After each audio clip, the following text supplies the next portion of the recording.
Ever had a run-in with the inexplicable, the eerie, or the downright chilling while out alone in the great outdoors?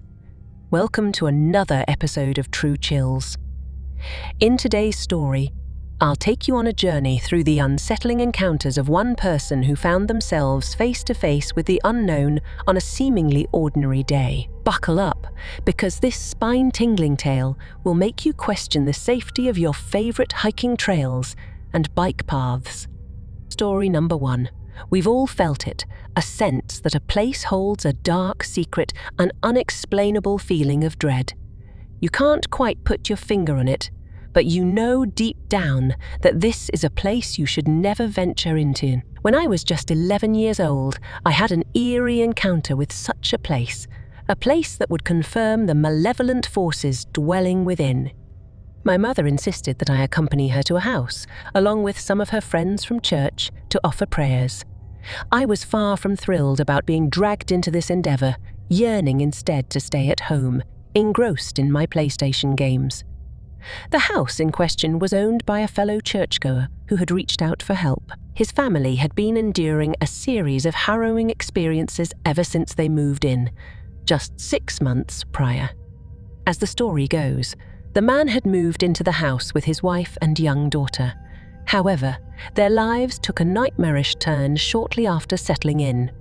Shadows would dart across rooms, eerie, cold spots lingered, and objects mysteriously shifted on their own. Most concerning of all was the transformation of his once loving wife, who became quick to anger, verbally abusive, and strangely attached to the very house that seemed to harbour an ominous presence.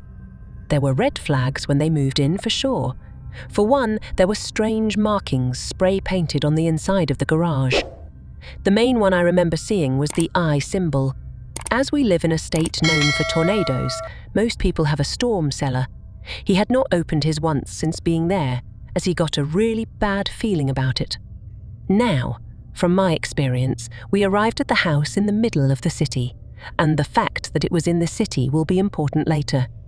I remember my mother and her friends walking around, praying, and I just hung back, bored, pretty creeped out at the same time. The first thing I saw was the markings in the garage. Some of them were probably basic graffiti, but some, as I mentioned prior, were symbols and markings that gave me the creeps. When walking through the house, it did feel as though we were being watched. There was also that heavy, oppressive feeling, one that I would recognize now as both despair and anger, if that makes sense. In short, there was something off about this house, and yes, there were random cold spots too.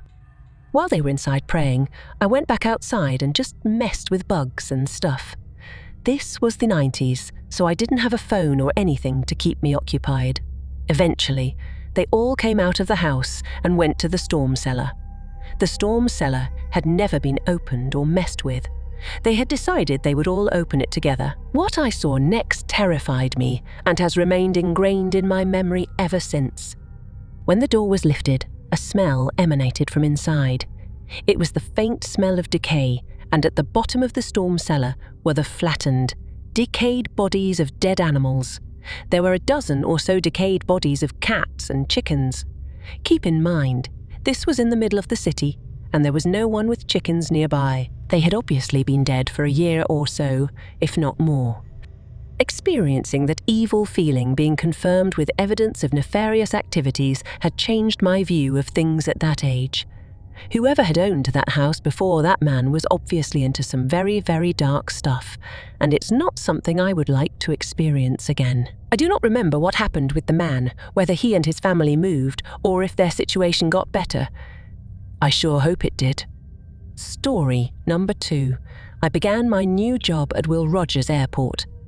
I say new job, but I was really just moved to a different airline and working in the same ramp agent position. Now, I have to tell you that I had this crippling fear of heights, and my least favourite part of being a ramp agent is when I have to climb in the cargo bin on a rear-loading plane.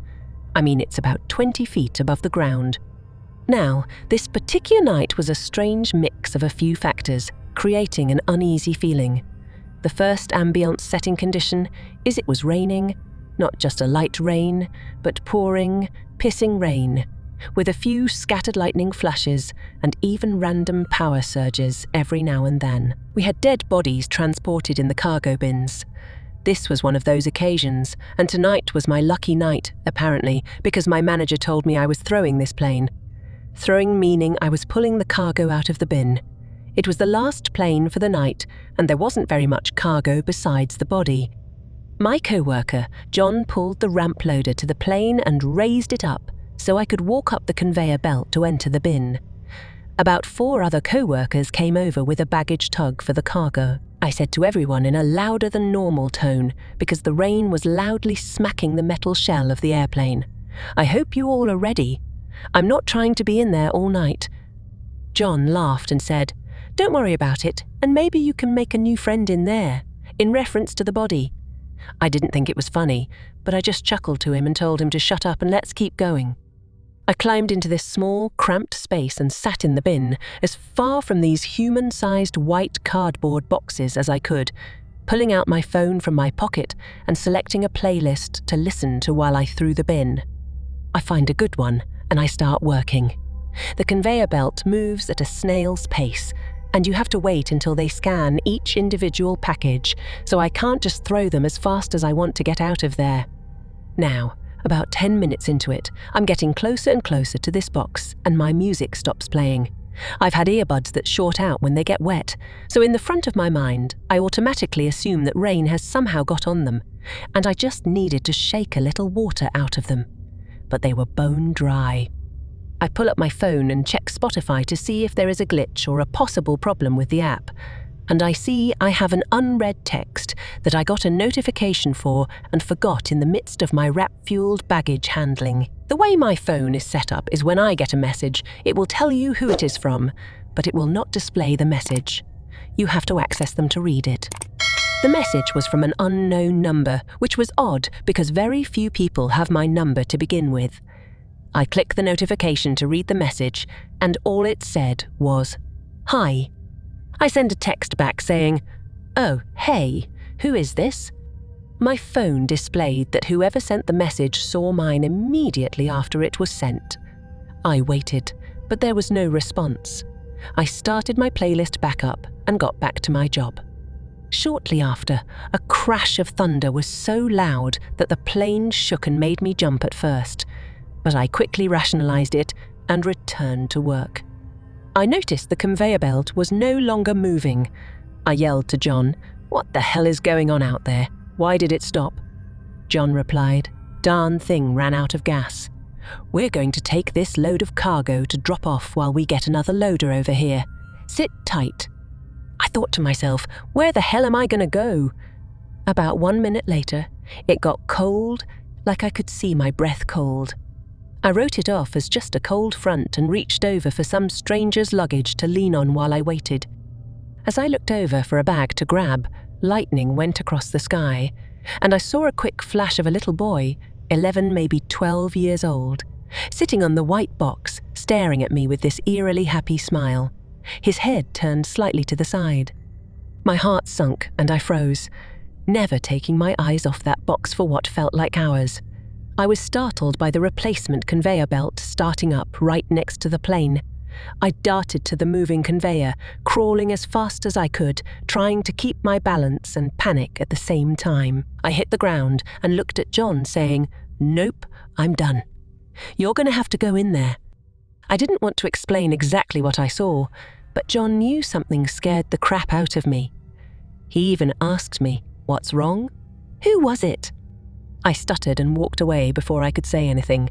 Then I got a new text message notification, and then I heard it loud and clear this time. A response from the unknown sender saying, "It's your new friend." Story number 3. I want to start by stating for the record that I haven't always lived the best life. I've made a lot of dumb decisions that have led me into sketchy and dangerous situations, such as this one with startling regularity. However, it's also because of this that I'm always paranoid and prepared enough to face them. It's very rare that I run away from danger, and I always have some form of protection on me, even when I leave the house. This is relevant later. Now, onto the story. This happened back when I was roughly 19.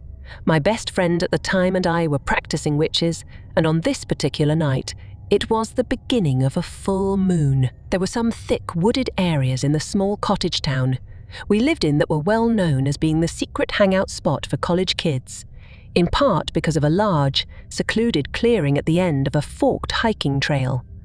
It was only accessible after crossing through a park and 2 wooden bridges, each in a wishbone shape with a clearing at the far ends.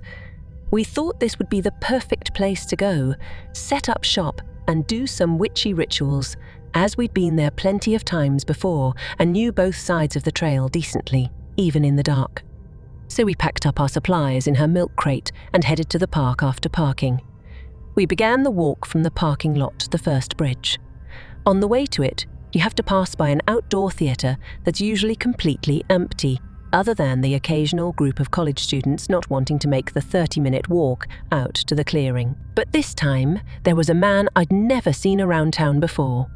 He appeared to be homeless due to his dirty and weathered clothes, with a bicycle leaning against a wall that had bags of junk hanging from it and a basket on the back stuffed with more junk. He was sitting on the stage of the theatre with his back to us and his face in his hands. A homeless man hanging out in the park may not sound odd, but this was a very small town, and homeless people were definitely noticed when there were any. Since his back was to us, we figured we could slip away without him noticing us. So we did and continued our hike out to the clearing. We got out there without issue and began setting up. As the full moon was almost right overhead, we started on our work. I let her go first so I could double-check the perimeter to make sure we were safe and alone before coming back to sit with her and watch. But I was still listening for any sounds of animals or lurkers.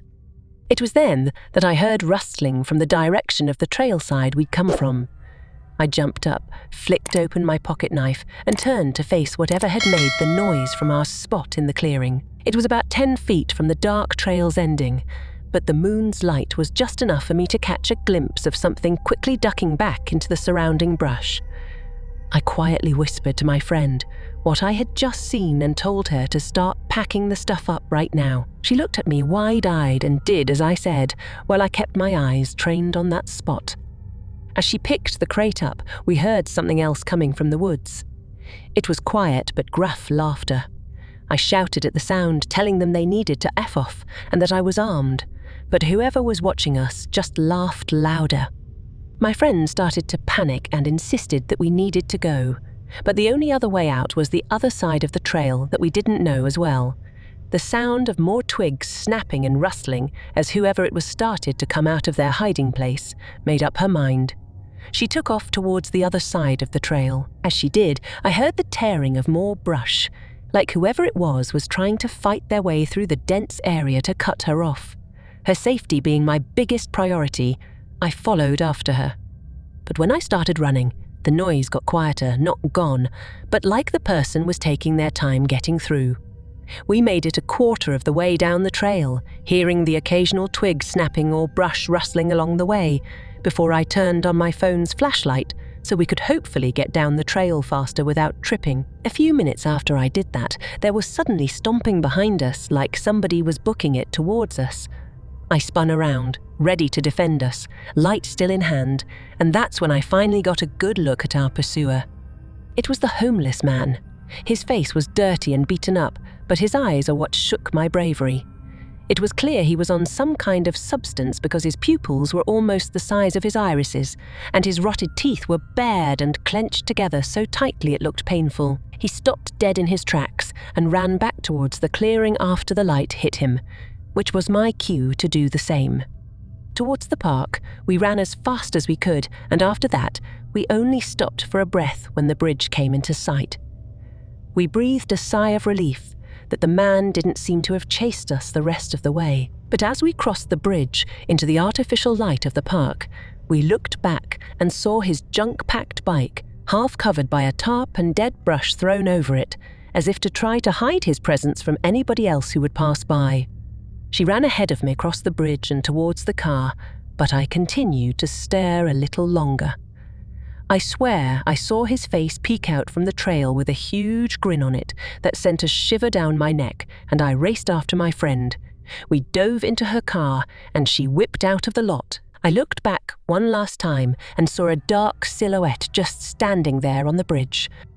We called the cops to report what we'd seen, leaving out why we were there, and they said they sent a car out to investigate. But we never heard anything back from them, and thankfully, we never saw that man again. Story number 4. I'm going to start by telling you a little bit about myself. I love running, which is probably enough to tell you that I am a pretty strange person.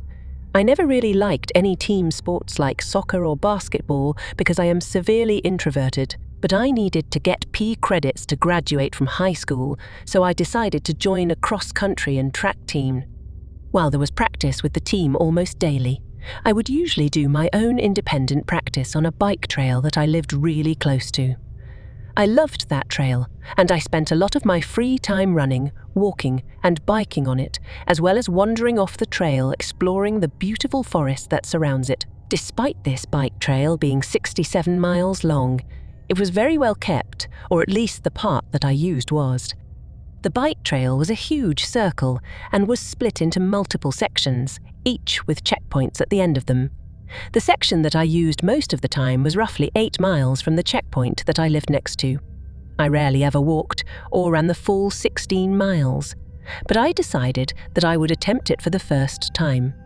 The run started off like any other run. I put my AirPods in and started to play my running music. It was a nice cool day, and the first 3 miles went amazingly smooth. It being such a nice day for using the trail, there were quite a few other bikers and runners using it, but I really only saw them for the first few miles of the segment. This is because at about 4 miles into the segment, there was a 2-mile trail that went off the main trail and led to a popular campground. So that's where most of the runners and bikers that I saw came from, and they would usually be going toward the direction that I came from to get to the town that I lived in. I say all of this to explain why there was nobody else around when I made an unsettling discovery. I was about 5.5 miles into the trail when something about 100 feet off the trail caught my eye.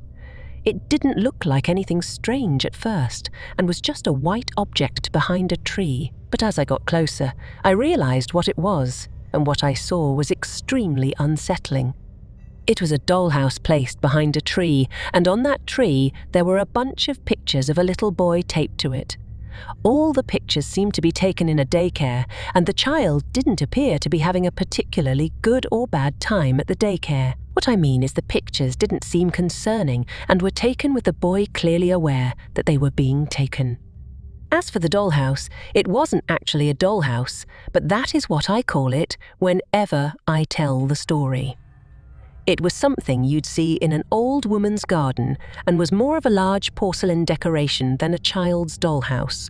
It was very strange, and suddenly I felt as though I was being watched, and the feeling of dread that I have only felt a few times before this moment washed over me. I wrestled with the idea of taking a picture of it with my phone, but I was scared that if I really was being watched, whoever it was would not appreciate me doing so. I decided that my best thing I could do was to get a good look at this little boy in the picture and try my best to remember his face so I could look up a list of missing people in the area and see if he was one of them. I walked back onto the trail, deciding that I would cut my run short and head back. The feeling of being watched continued until I got close to the offshoot trail that led to the campground. The rest of the way back was fine for the most part. While it wasn't a paranormal or strange experience, it was certainly unsettling. As we conclude this haunting adventure, we're reminded that the world can be a mysterious and eerie place, even in the most familiar settings. If you've ever experienced something unexplainable during your outdoor escapades, share your stories in the comments below. Don't forget to like, subscribe, and hit that notification bell to stay tuned for more spine-tingling tales of the unexplained. Until next time, stay cautious and keep your eyes peeled. You never know what might be lurking just off the beaten path.